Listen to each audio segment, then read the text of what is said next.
مشہور ایک ہستی ہیں، اگر میں کہنا چاہوں تو شہید ممتاز قادری صاحب. ان کے ساتھ جو کیا گیا وہ بہت برا کیا گیا، نون لیگ کی حکومت نے بہت برا ان کے ساتھ کیا، لیکن ایسا ہونا نہیں چاہیے تھا. تھے ممتاز قادری صاحب کے سگے ماموں، ان سے ہم کچھ معلومات ان کے حوالے سے بھی لیتے. اچھا، سگے بھانجے ہیں وہ آپ کے؟ جی سگے بھانجے.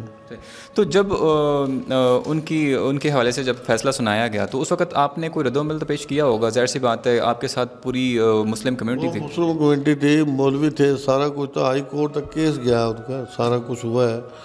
لیکن بات پھر بھی کسی امریکہ کے کہنے میں یا کسی کے کہنے میں انہوں نے نا ان کو سزائے موت سنا دی. ممتاز قادری کو انہوں نے سزائے موت کا حکم سنا دیا تھا. اس کے بعد نون لیگ کی حکومت میں انہیں پھانسی دی گئی. یہ بہت غلط ایک قسم کا تو اس حکومت کی طرف سے. تو یہ بڑی غلط فیصلہ انہوں نے کیا تھا. جب ہم پولیٹکس کے حوالے سے کچھ سوالات کرتے ہیں نا لوگوں سے، تو لوگ یہ بھی کہتے ہیں کہ آج نون لیگ کے، میں اس لیے کہہ رہا ہوں یہ باتیں آپ سے اس لیے بتا رہا ہوں کیونکہ میں نے خود یہ لوگوں سے سنی ہے، اور لوگ یہ بھی کہتے ہیں کہ نواز شریف کو اور شہباز شریف کو اسی کی سزا ملی ہے. تو کیوں؟ آپ نے بھی یہ سنا ہوگا بہت سے لوگوں سے. سنا نہیں، ہمیں تو 100% یہ یقین کرتے ہیں کہ اس دن کے بعد ایک دن میں نون لیگ چین میں آئی ہے. کبھی نہیں. آپ نے دیکھا ثانیہ ماڈل ٹاؤن کے بعد اور ممتاز قادری کی، یہ دو چیزیں ایسی تھیں جو کہ بڑی اہم کردار ادا کرتی ہیں.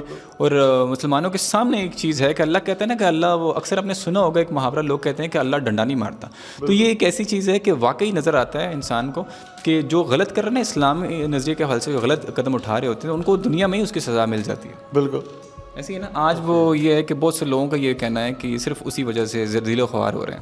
ہمیں تو 100% یقین ہے سر کہ یہی وہی جو انہوں نے ان کو سزائے موت دی ہے یہ اسی کے ہے. اس دن کے بعد پوری، یہ میں ایک نواز شریف کی بات نہیں کر رہا یا ایک فرد کی بات نہیں کر رہا، پوری نون لیگ کو آپ دیکھ لیں. ایک دن بھی وہ چین سے بیٹھے ہیں. کبھی کون سا کیس، کبھی کون سا، کبھی ادھر اس کی بیوی فوت ہو گئی، ابھی بچے اس کے باہر، سارا کچھ، ابھی کبھی پلیٹ اوپر ہو رہے ہیں، کبھی نیچے ہو رہے ہیں، کبھی یہ ہو رہا ہے. ساری فیملی ڈسٹرب ہے.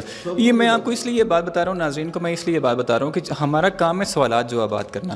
تو جب بھی ہم لوگوں سے سوال کرتے تھے نا تو ہمیں صرف ایک یہی جواب ملتا تھا کہ نواز شریف کو ثانیہ ماڈل ٹاؤن اور اس کی مار پڑی ہے. جی جی بالکل. اچھا، آپ اس کے حوالے سے باقی چیزیں، مطلب جو لوگ آپ سے ملے یا جو وزیر آپ سے ملے یا جو لوگ آپ سے فیمس جو آپ سے ملنے آتے تھے، تو ان حوالے سے کوئی بات کرنا چاہیں گے آپ؟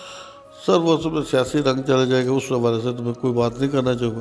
ہمارے گاؤں میں ان کا دربار ہے، ان کے والد صاحب بھی ادھر ہوتے ہیں. جتنا وہ ان کے بارے میں جان رہے اتنا ماموں تو نہیں جان سکتے. زیادہ تر تو وہی جانتے ہیں. ویسا اوورال جاتے رہے، ان کے جیل میں ملاقاتیں ہوتی رہی آگے پیچھے بھی. لیکن یہ سنا پولیس والے سے سنا کہ رات کو وہ 3-4 بجے جو کمرے سے غائب ہو جاتے تھے، تو پھر نماز کے بعد وہ کمرے میں جب آتے تھے تو روشنی کمرے میں ہو جاتی تھی. یہ لوگوں سے سنی سنائی باتیں، اپنی آنکھوں سے دیکھا نہیں ہے، لوگوں سے سنی سنائی باتیں.